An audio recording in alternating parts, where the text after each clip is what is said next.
Magandang umaga. Subaybay ng kaganapan dito sa Camp General Mariano Castañeda sa Silang Cavite para sa 34th commencement exercises ng Philippine National Police Academy o PNPA. Ako po si Vivienne Gulia at kasama kong maghahatid sa inyo ng latest mula dito sa Silang Cavite, ang spokesperson ng PNPA, si Police Chief Inspector Yatar. Good afternoon. Good morning, sir. Good morning, Vivienne. Yes sir, mukhang makasaysayan nga po ang araw na ito dahil since 1980 po, ngayon lang magkakaroon na for the first time ng Muslim na Corps Commander. Tama po ba yun, sir? Tama ka dyan, Vivienne, ano? Sa kasaysayan ng PNP, ngayon lang po nagkaroon ng isang tausog na first captain. And also, para good news din to sa mga kababayan nating Muslim dahil 3 sa mga pumasok sa top 10 ay mga Muslim. At ang top 10 nga natin ay pinangunahan, walang iba ni Cadet First Class John Felix Pascual. Isa siyang Cagayanon. At ang second sa top 10 natin ay si Cadet Christian Javier at ang third ay si Cadet Davis Vicente Dulawan. Sir, pakikwento nga po sa amin, ano bang pagkakakilala nyo dito kay Cadet First Class John Felix Pascual? Una sa lahat, gusto kong batiin mula sa pamunuan ng Philippine National Police Academy sa pangunguna po ng aming Police Director, Police Chief Superintendent, Dominador E. Aquino Jr. at ang President po ng Philippine Public Safety College, si Attorney Robin De Rosario Platon, ang ating mga kababayan ng isang magandang umaga at mainit na pagbati po mula sa amin. Sa atin pong kapatid dyan sa Mindanao, gusto ko pong batiin ang aking mga kapatid na Muslim. Assalamualaikum warahmatullahi wa ta'ala wa barakatuh. Ang mga kababayan natin, ang mga higaya diha sa Cebu, ng Mindanao, sa Kabisayaan, maayong buntag sa atong tanan. Atong ang mga kasimanwa ko dira sa Iloilo, kag Antique, mayad nga paglantaw, mayad nga agahon sa akong mga kasimanwa una sa akyan, sana tanag pamantaw kamo, may aton man sambilog nga taga-aklan nga mag-graduate makarong adlaw. Maradyaw nga buntag diha sa Surigao sa atong mga kababayan. Yes sir, yun po nga PNP Class 2013 ay pinangalan ng tagapamagitan. Bakit po tagapamagitan? Ang ibig sabihin nito, Vivienne, ang tagapamagitan, para siya yung mediator eh. Siya yung magiging tagapamagitan ng ating pamahalaan at sa mga mamamayan. Bilang isang law enforcer, tayo dapat yung unang nilalapitan ng tao.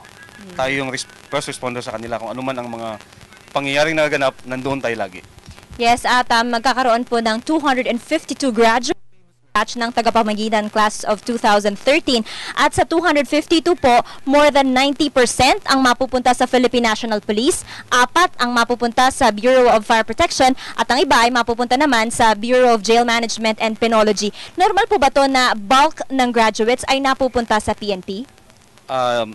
Yes, ganun nga po ang nangyayari sa atin kasi nga mas marami po ang pangangailangan ng ating pambansang pulisya. Ng mga opisyal.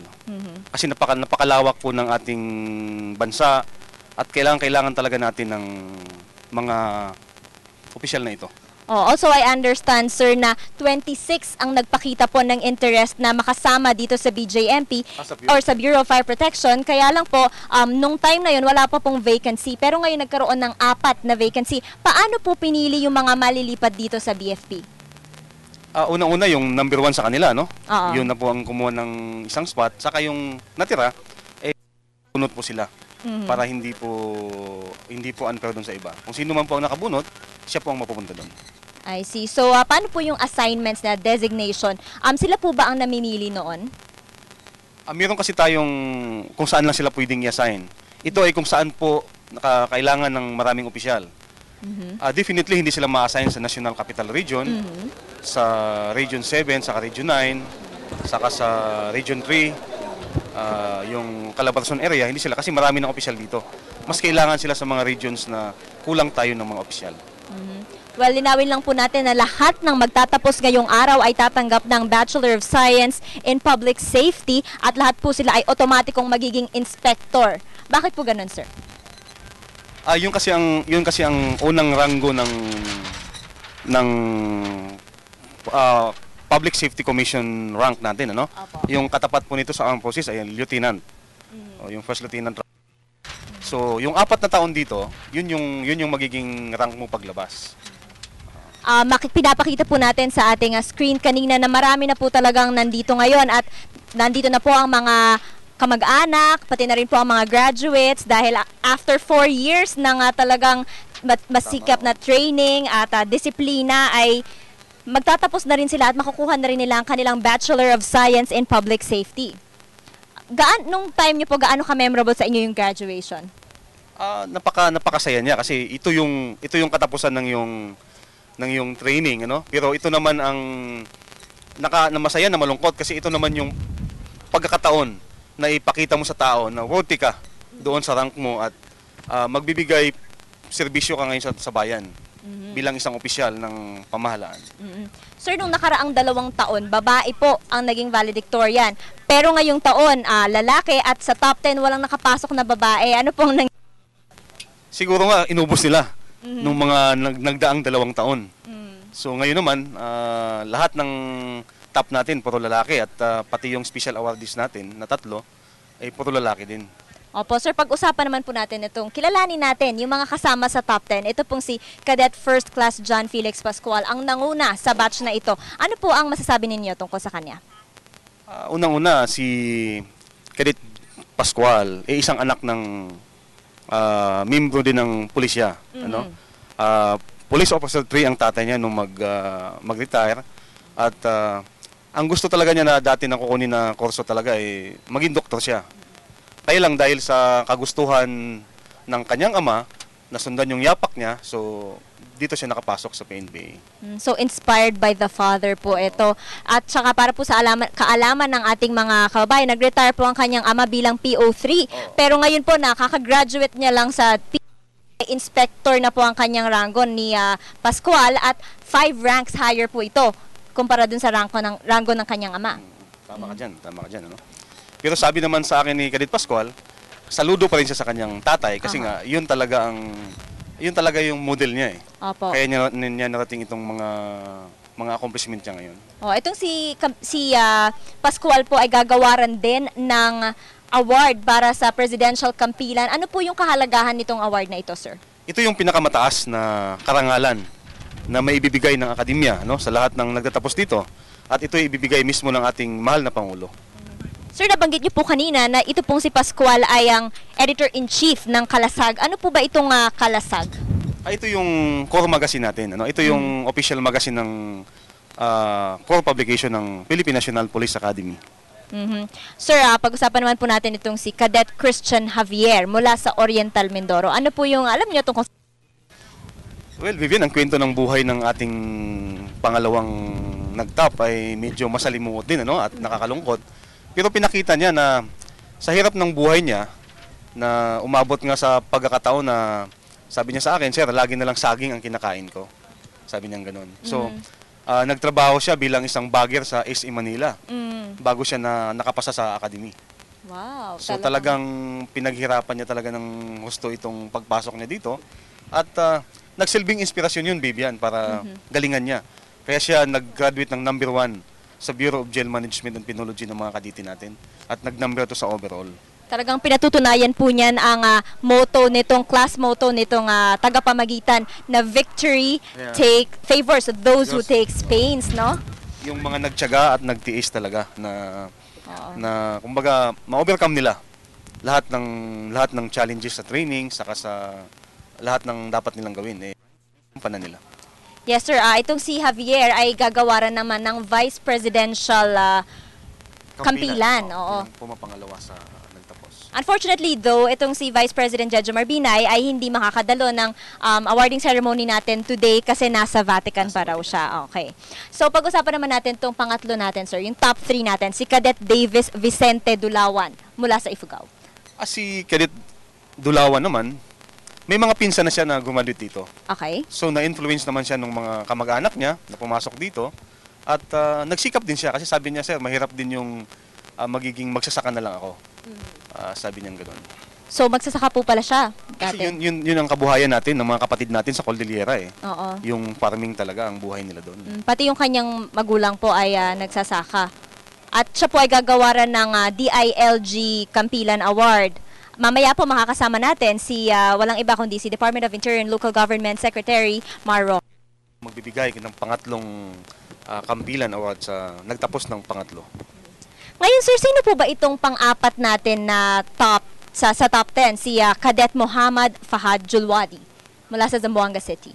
Si Cadet Julwadi naman, ganun din ang kwento ng buhay ni Julwadi. Lumaki siya na hindi na niya nakasama ang kanyang father lately kasi namatay na nga. So yung nanay niya ang nagpalaki sa kanya at nagtuguyod sa kanila. So bilang isang anak na nagsikap din siya. At yun nga, nakapasok siya dito. At proud siya na isa siya sa mga 3 kapatid natin na Muslim na nandito ngayon na top 10 sa graduation, sa graduating cadets natin. So siya yung parang tumatayong padre de pamilya po ng pamilya Ganun nga, nila. ganun nga. Oo. At ngayon po na siya ay magiging isang policeman na po, magiging padre de pamilya naman siya ng certain communities dito sa Tama kung ka saan dyan, man siya tama ka dyan. ma-assign. Kasi isa sa mga karakter na gusto nating ma-develop sa kanila ay magiging malapit nila sa tao. Bilang isang public servant, dapat tayo ay malapit sa tao at tayo laging nalalapitan ng tao. Kasi kung meron mang tao dapat na nakakaalam kung ano nangyari sa kapaligiran, yun ang mga opisyal na ito na magtatapos. Kaya nga they're living up to the name of their class na tagapamagitan, mediator, tagapaghatid ng hustisya at seguridad sa ating mga mamamayan mula sa pamahalaan. Yes, ganun nga po. Ngayon naman po ay kilalanin naman natin ang ikalima sa top 10, si Cadet Markson Almirañez mula sa Santa Mesa, Manila. Dito lang, malapit lang. So, Taga sino po Santa Mesa, siya? no? Ganun din. Nagsikap din siya at hindi rin siya ganun ka swerte sa buhay, yung hindi naman sila ganun din kahirap, kailangan din talaga niya na sabi nga niya, pangarap din niya talagang magsilbi sa bayan. At ang pang-anim po natin sa list ng top 10 ay si Ayman Kamlon. Siya po ang kauna-unahang Muslim na Corps Commander ng PNPA. Pakikwentuhan naman sa kanya. Tama ka dyan, no? Si Cadet Kamlon naman, kung maalala ninyo, kasi hindi pa natin naabutan ito, no, sa edad natin, yung pinakalolo nila dati, sikat na sikat ito sa Sulu. Oo, si Kamlon. Ngayon naman, ito yung pagpapatunay lamang na dito sa Philippine National Police Academy, wala tayong diskriminasyon sa ating mga kasama kasi lahat dito ay equal ang treatment ng akademya. So ngayon, nagkataon na si Cadet Kamlon ang nakitaan ng isang quality ng pagiging cross captain ng class nila. Ang buhay naman niya, habang nagkakaditi siya dito, hindi niya alam na yung nanay pala niya ay may cancer. Wow. Tapos nung lumabas siya, nung upper class na siya, namatay yung mother niya, saka lang niya nalaman na may cancer pala. So hindi sinabi ng kanyang pamilya para hindi maapektuhan yung training niya. So isa din yun sa mga dahilan bakit siya nag-excel dito sa academy. Talagang mapait po pala ang pinagdaanan nitong si Kamlon. Pero that nagawa po niya na umangat at makagraduate nga po sa top 6 ng kanyang klase. Ngayon nga po ay pararangalan din siya. Magkakaroon siya ng special citation. Can you tell us about this, sir? Ang matatanggap naman ni Cadet Kamlon, yung Leadership Award ng Kampila na ibibigay ng director natin ng Philippine National Police Academy bilang graduating cross captain o regimental commander ng class nila. Sir, ano po ba yung role ng isang corps commander dito sa PNPA? Ang regimental commander o yung first captain natin, siya yung in charge sa buong cadet corps, Corps of Cadets, ano? Ang katapat niya kung titingnan natin yung hierarchy of command, parang ikaw yung pinaka chief PNP ng corps. Kumbaga ikaw yung pinaka chief of staff ng corps. Paano po pinipili yon? Kung sino yung magiging corps commander, pinagbobotohan po ba to among the students or kayo po ang nagde-decide? Yung mga officials po ang nagde-decide kung sino magiging corps commander? Kasama doon yung mga kasama nila at Okay. yung administration, yung command mismo. So malaking responsibility po pala ito kasi on top of their academic, kailangan din po nilang mag-lead sa kanilang mga batchmates. Tama ka dyan. So hindi ganun kadali dito ang manguna bilang isang leader sa Cadet Corps.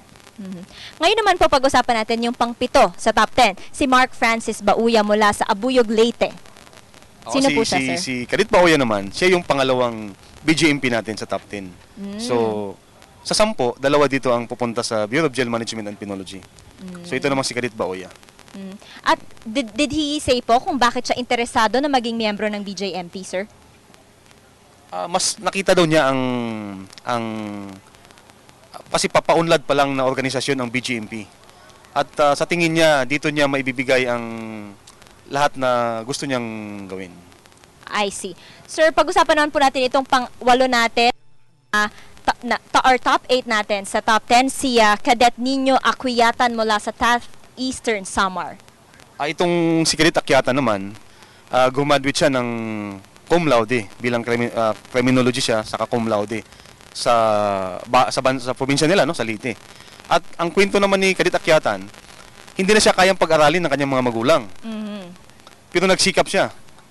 Umabot sa punto na tagalinis siya ng school para lang makapasok. Lahat ng trabaho ginawa niya para makagraduate. At yun, ngayon naman pinalad siya. Kumbaga yun ang nagsilbing inspiration niya na mag-excel talaga dito sa academy. Talaga pong it pays to be diligent, ano, sir. At saka po, dito po sa PNPA, pinag-aaral po itong ating mga estudyante ng taxes ng ating mga kababayan. Yes. Kaya nga sabi ko nga, pinapaaral niyo po ako. Yun po yung totoong PNPA.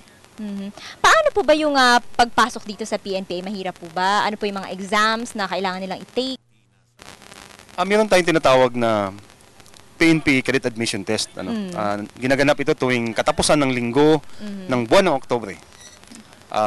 Lahat ng edad, mga kabataang Pilipino na edad 17 to 21, at least high school graduate, tapos kailangan maganda yung grades nila. Sa mga kababaihan naman, dapat 5.2 ang taas at 5.4 naman ang sa kalalakihan. Pag naipasa nila ang exam, mag-exam ulit sila ng panibago para makapasok. Kumaga, series of examination ito. Series of examinations, bali 6 po ba? Oo. Ano-ano po itong 6 na levels na kailangan nilang i-hurdle bago po sila maging estudyante dito sa PNPA? Una-una, ipasa nila yung PNP-CAT, yung General Examination sa buong bansa. Pagkatapos nito, at tulad nito, example lang itong 2017, yung incoming class natin. Yes, oo. 25,000 sila nag-exam. Nakapasa dito ay 5,000 lamang at out of 5,000, iti-trim down pa to hanggang sa kuta natin na 350. 350 out of the 25,000. Yes, yun po ang nakakapasok dito. Wow, talagang mahirap po yan. Anyway, ngayon naman po ay pag-usapan natin ang pang-9 natin, 9th sa top 10 ng PNPA, si Cadet Ayman Kuzaima Pantaran mula sa Pagadian, Zamboanga del Sur. Si Cadet Pantaran naman na isang Maranao na kapatid natin. Ang kwento naman ni Cadet Pantaran, medyo masalimuot din at malungkot. Ang tatay ni Cadet Pantaran ay isa pong alagad ng batas. Siya po ay isang police captain at nag-chief of police po siya sa bayan nila doon sa Zamboanga del Sur. Zamboanga del Sur, hanggang sa pinatay po yung tatay niya mismo sa harap niya. Nung 13 years old pa lang si Cadet Pantaran. Grabe, ang bata niya pa lang, pero talagang yung na-experience niya, malaki, mabigat. So ano po yung nangyari after po nun? Nagsikap siya kasi ang tito niya ay isa ring opisyal, nag-graduate din dito sa academy. Pero hindi siya pumasok dito para maghiganti. Sa katunayan yan, ang pumatay sa tatay niya ay nahuli na at nakakulong. Pero hindi nila ito, kumbaga, inilagay nila sa kamay ng batas ang proseso ng paghuli doon sa pumatay sa tatay niya. At sa katunayan nga, sabi niya, sir, yung anak nung nakapatay sa tatay ko, tinutulungan naming mag-aral para hindi matulad doon sa tatay niya. Wow, talagang that is something to commend, no, sir? Napakaganda nun kasi para matigil na yung culture of violence sa Mindanao. Isa yun sa mga magandang nangyari. Kumbaga, ito yung... Kasi nabanggit nyo nga kanina, sir, na sa Mindanao uso yung RIDO. Pakipaliwanag naman po ito. Yun yung parang hindi na sila nagkakaso at pag nag-RIDO, kung nagagantihan lang ang mga pamilya na involved dito. Inilalagay, in other words, yung Yes. batas sa kanila pong Sa mga kanilang kamay. mga kamay. Oo. So, ito naman pong huli natin sa top 10 ay si Zenon Paiking mula sa La Trinidad, Benguet. Sino po siya, sir? Si Cadet Paiking naman, ay isa rin siyang typical na anak ng magsasaka sa Benguet. At sabi nga niya, sir, mahirap din ang buhay namin, kaya sinikap ko rin na makatungtong din ako ng ibang klase ng trabaho at matulungan din niya ang pamilya niya. So talaga po itong mga nasa top 10 natin, sila po yung mga ang goals na tumulong sa pamilya and public service, no sir? Tama ka dyan. Ano? Sir, aside from our top 10, meron pa pong ibang awardees, no? Kasama po si Cadet First Class Jaime Imadpang mula sa Ifugao. Sino po siya? Ano po ang award na igagawad sa kanya? Si Cadet Imadpang naman, siya yung class president ng klase. At tatanggap siya ng PPEC President Kampilan. Ibibigay mismo ng President ng Philippine Public Safety College bilang graduating class president ng klase nila. I see. So, siya naman, tenant lang din sila. Kumbaga, magsasaka lang din sila na hindi sa kanilang sariling lupa. So, ang pangarap din niya na mabigyan din niya ng sariling bahay ang kanyang mga magulang. Sir, can you please give us a rundown of the activities po ngayong araw dito sa Camp General Mariano Castañeda? Ano po yung mga ine-expect natin pag nag-start na po yung program mamayang alas 11 po? Unang-una, darating yung ating mahal na Pangulo bilang bisita natin. Tapos magkakaroon po ng entrance of troops dito sa parade ground. At mag-umpisa na po yung graduation pagkatapos ng mga seremonyas na yun. Ano po ba yung may mga traditions po ba pag mga ganitong graduation sa PNPA? At ano-ano po ito? Nakasama na dyan yung dunking. Siguro kahapon nangyari na yun. At pagkatapos nito, kung sino yung unang sasaludo sa kanila, yung bibigay. Ano po yung dunking? Dinadunk sila, binubuhat sila ng mga underclass nila at binabasa sila ng tubig sa swimming pool. Sa dunking pool pala. I see. So lahat po sila mag-undergo sa ganong klaseng tradition? Basahin. So ibig sabihin nun, ganun yung lambing ng mga underclass sa kanila. Sir, napansin ko rin po dun sa mga pumarada kayo na merong feather po na nakalagay sa ulo sa kanilang cap. Ano po ang sinisignify nun? At ito po ba yung tinatawag na shaku? Yung shaku. Or shaku, okay. Ito yung pinakamataas na uri ng uniform na sinusuot ng kadete sa ulo. So ito yung tuwing may mga seremonyas, may mga parade na gagawin, ito yung ginagamit ng ating mga kadete. Also sir, para sa kaalaman ng ating viewers, ito pong commencement exercises, hindi lang po ngayon. It started po nung Monday pa. Bali, it's a week-long celebration po. Can you tell us po, ano po yung nangyari nung Monday? Yun pong sa change of command. Nung nakaraang Lunes po, meron po tayong change of command. Dito po pinapasa ng leadership ng Corps of Cadets ang responsibility doon sa incoming first class. Kasi magtatapos na nga sila. So kailangan nilang ipasa ang responsibilities nila sa mga incoming first class cadets na siya naman ang magro-roll. Siya naman ang magli-lead sa buong cadet corps ng buong taon na ito na parating.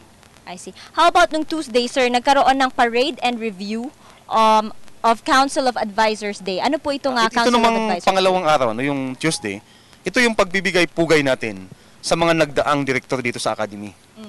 Sa kanilang ginawang serbisyo dito.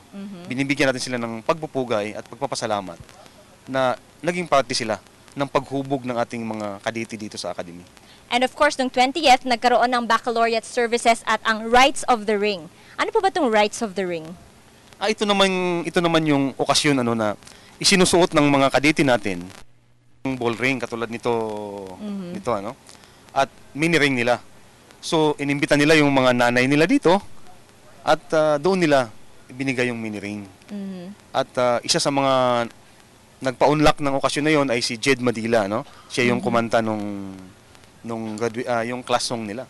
Well, sir, balikan ko lang po yung nangyari nung Monday na change of command. I heard noong time po na yon nagkaroon po ng 20 students na hindi po nakasama at ngayon nga po ang 17 sa kanila ay hindi makakasamang magmarcha ng the rest of the class tagapamagitan. Can you please tell us more details about it? Ayun nangyari kasi, nag-deliberation kahapon yung Board of Academics natin kasi doon sa violation na ginawa ng ating mga kadete. Sa 20 na cadets natin, 3 ang na-acquit dito. Kumbaga, talagang official ang kuha nila.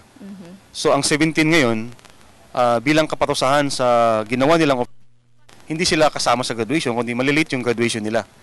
Hanggang matapos nila yung punishment saka yung confinement. Sir, ano yung essence itong punishment na ginawa nyo na hindi sila sasama sa graduation, delayed graduation sila? Kasi dito, Bibi, napakahigpit natin sa standard ng regulation natin. Once na mag-commit ka ng kasalanan, kailangan panindigan mo ito. Kasi unang-una alam mo naman na bawal ang So, paglabag dito. no one is above the law, and here in Tama ka PNPA, dyan, mas oo. lalo po na dapat they should abide by the law. Tayo dapat ang unang halimbawa. Tayo ang maging ehemplo sa pagpapatupad ng batas. Kung tayo mismo hindi natin kayang sumunod, anong expect sa atin ng taong bayan? Correct. Well, sir, how hard is the training here in PNPA? Kailangan, Bibian, na talagang ganun yung training natin. Kasi paglabas ng ating mga kadete, hahawak sila ng mga tao. Kaya nga yung ranggo nasa balikat eh. Responsibility is always coupled with accountability. So, bilang isang opisyal, kailangan natin maging maayos at maging matatag lagi sa ating desisyon. So, kasama sa training yon. Una-una sa murang edad nila, na imumold natin bilang isang maayos, matino, magalang at magaling na opisyal. Kailangan talaga natin yung mga training na yun. Yes, sir, balikan po natin yung dun sa application process. After po ng application, natanggap na po sila dito sa PNPA, ano na po ang kasunod? Pagkasama ka na dun sa mapapalad, Oo. ng mga kadite, mag-o-taking na kayo. At ang Okay. umpisa po ninyong, pupunta po kayo ng May 1 dito. Yun po ang tinatawag nating reception rights, Bibian. Okay. Tatanggapin dito sila ng buong Cadet Corps at ng buong academy para i-introduce sa kanila ang buhay ng kadite. Pero itong reception, hindi po ito kainan. Ito pong reception, ito po ang mauna nilang matitikman kung ano talaga ang pagiging kadite ng PNPA. Bibian. May ano po yung reception mga may experience nila pag po nag-undergo sila nito? Well, dito nila maunang maranasan na ang buhay pala ng kadite hindi ganun kadali. At kailangan nilang i-comply na ma-meet nila ang requirements sa reception. Sir, you were saying kanina na 45 days, yung first 45 days, yun yung toughest. Bakit po ito yung toughest? Ito, Bibian, yung breaking period saka indoctrination period nila. Okay. No? Kaya ko sinasabi na mahirap siya kasi nga, dito natin minumold sila from a purely civilian life nila sa pagiging regimented cadets nila dito sa academy. Ito yung time na kung anong gusto ng academy sa kanila na maging paglabas nila dito, dito natin ginagawa. Kumbaga sa isang ice, Bibian, kailangan nating tunawin muna yung ice bago natin kulayan sa kung anong gustong kulay natin, bago natin patigasin. Ganon din ang posisyon sa academy. Kailangan nating walain sa kanila yung buhay nila kasi matindi ang haharapin nilang pagsubok sa labas. So kailangang ihanda natin sila. Ano po doon sa yung mga mga rules dito, yung mga strict rules po na the PNPA students should abide by? Napakahigpit po natin sa honor system, Bibian. Ang isang kadete ay bawal pong magsinungaling, Okay. bawal pong magnakaw, at bawal po na itolerate yung gumagawa nito. So, dismissible po yun. Pangalawa, kailangan, pag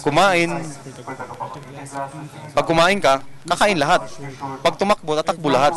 Okay. So, walang special dito. Lahat kayo kung anong gagawin, dahil lang gawin nyo yun.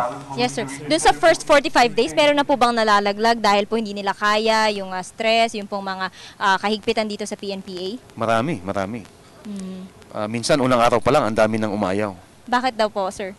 Hindi sila sanay sa ganun. And nakita ko nga po sa video na pinakita natin kanina na nagkakaroon na po ng haircut and everything else, yung mga, So, can you tell us more about it, sir?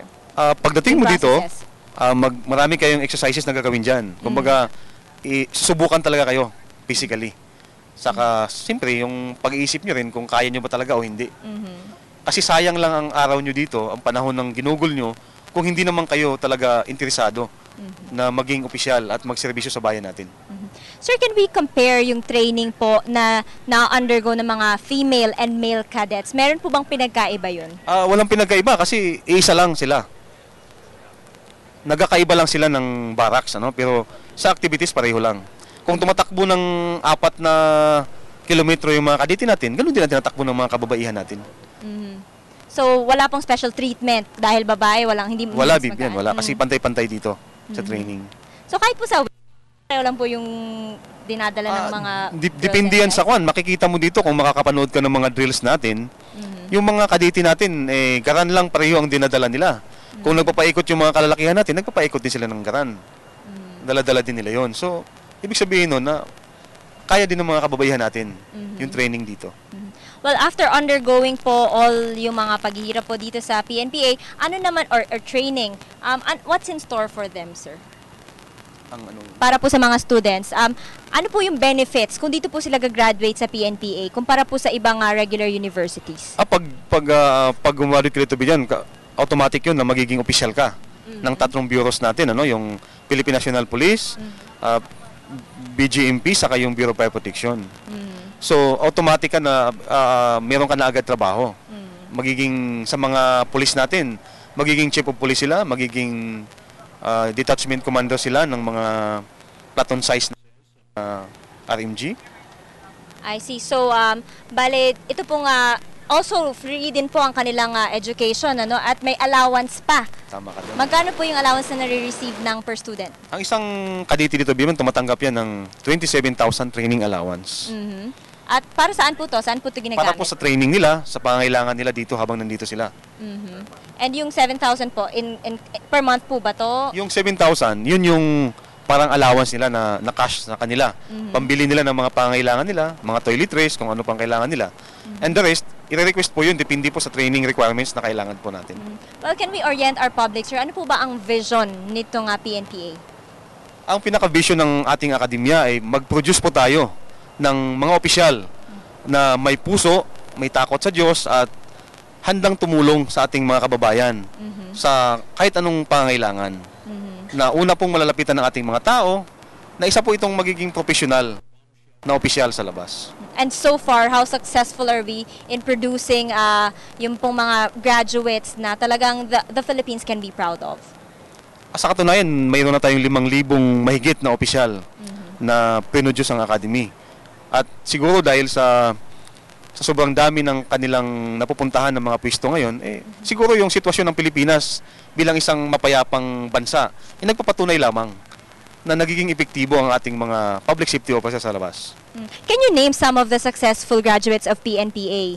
Yung mga naging generals na po? Yung una po nating naging general ay member po ng Class 80, Maharlika Class. Ano? Yung naging MPD director po, si General Bulaong.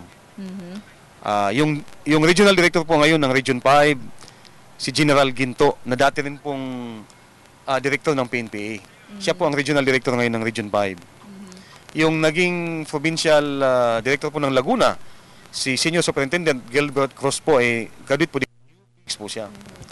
Yung ating pong human rights ngayon sa Krami, si Police Chief Superintendent Pahura, graduate din po ng academy. At marami pa po tayong ibang mga graduate na nandyan. Sir, how do we develop professional competence, management, and leadership skills among our students? Ano po yung ginagawa ng PNPA? Yun nga, Vivian, ano? Ang focus talaga ng academy doon sa yun, sa hindi lang sa tatsulo, kundi kailangan hindi lang spiritual ang dinidevelop natin sa kanila. Hindi lang kaisipan, kumbaga hindi lang katawan. Moral also. Kundi yung moral saka yung pagiging cultural sensitive natin sa mga tao. Para maging epektibo tayo sa labas. Sir, ano po sa tingin niyo yung magiging contribution nito nga tagapamagitan batch 2013 ng PNPA sa police force natin sa ngayon? Sa ngayon napakalaki, ano, kasi kulang na nga tayo ng mga opisyal sa labas. Kasi sa bawat taon meron tayong nagre-retire ng mga kasama. So kailangan talaga natin ng mga kabataang opisyal para punuan. Sa katunayan yan, sa bandang Mindanao at Visayas, marami pang bayan doon na ang chief of police hindi opisyal. Kasi kulang nga. So napakalaking bagay na meron po tayong 200 plus na 252 papasok graduates ngayon sa pambansang pulisya ng Pilipinas. Tuwang po ng ating pamahalaan para pangalagaan po yung peace and order natin. Ano naman po yung kakaharapin na challenges itong mga bago nating graduates paglabas nila dito sa PNPA? Napakarami, ano? Napakarami ng challenges na harapin nila. Sir, how do cadets socialize with civilians? Kahit nasa kampo kami, Vivian, kahit nandito kami buong taon at bihira kaming lumabas, hindi ho namin pinagkakait sa isang kadete ang buhay ng isang normal na tao. So, may concern din po tayo dun sa social being nila bilang total being ng isang kadete. Ano? Meron tayo ditong mga may mga bisita sila. Tulad nung Valentine's Hop, meron silang mga bisita ng mga pupunta dito. Meron silang mga ring hop. Then sa mga okasyon po tulad nung Pasko at nung ano pa, nakakalabas din sila. So tuwing kailan lang po sila pwedeng umuwi? Tuwing Pasko lang po? Tuwing Pasko Summer? at kung meron lang pong bakasyon na ina-allowed po ng ating pamunuan. And then the whole time, dito lang po sila sa Dito loob lang sa ng loob. baras. Ano po ba yung schedule ng isang normal na estudyante dito sa PNPA? Well, gigising ka ng madaling araw, alas 4, mag-aayos ka na ng mga gamit mo. Kailangan malinis lahat. Kailangan pati barracks mo malinis kasi nagkakandak din kami ng inspection dito. Ng check. Oo, then magkukuha na sila, mag-exercise na sila. Pagkatapos nun, maliligo na, magbibihis sila, then papasok na sila sa misol, kakain. Sabay-sabay lahat yun. Then pupunta na sila sa mga classroom nila para sa mga Classes. pag-aaral nila. So Mondays to Fridays po yun, kailangan nilang gumising ng ganun kaaga, 4 a.m. po. Ganun nga. And on the dot, kailangan din matulog ng alas 10. Matulog ng alas 10 pagkatapos po nila mag-aral. So, paano po ba yung education dito? Kasi, syempre po bilang police, hindi lang naman po yan books and academics. Meron din pong physical factor. Paano po ginagawa yun? Yun nga dito, lahat dito on the time talaga kasi hahabulin mo. Hindi ka kasi normal na estudyante na kung gusto mong pumasok, papasok ka, okay lang. Kung ayaw mong pumasok, hindi ka papasok, di ba? So, kailangan dito, yung time talaga, yung discipline sa time, na pag sinabing 4 o'clock, dapat umpisahan talaga yun. Kasi hindi ka lang mag-aaral bilang doon sa mga academics mo, kundi pati yung training mo, yung mga non-acad trainings mo, kailangan mong maipasa yun. So, yung time management skills po talagang mahalaga para sa mga estudyante po natin, ano? Tama yun, kailangan maging kuhaan ka talaga. Yes, dumarating na po ang convoy ng ating Pangulo. Ang Pangulo ng Pilipinas, si Pangulong Benigno Aquino III. Siya po ay magde-deliver ng speech lahat ng graduates ng PNPA sa kanilang 34th commencement exercises.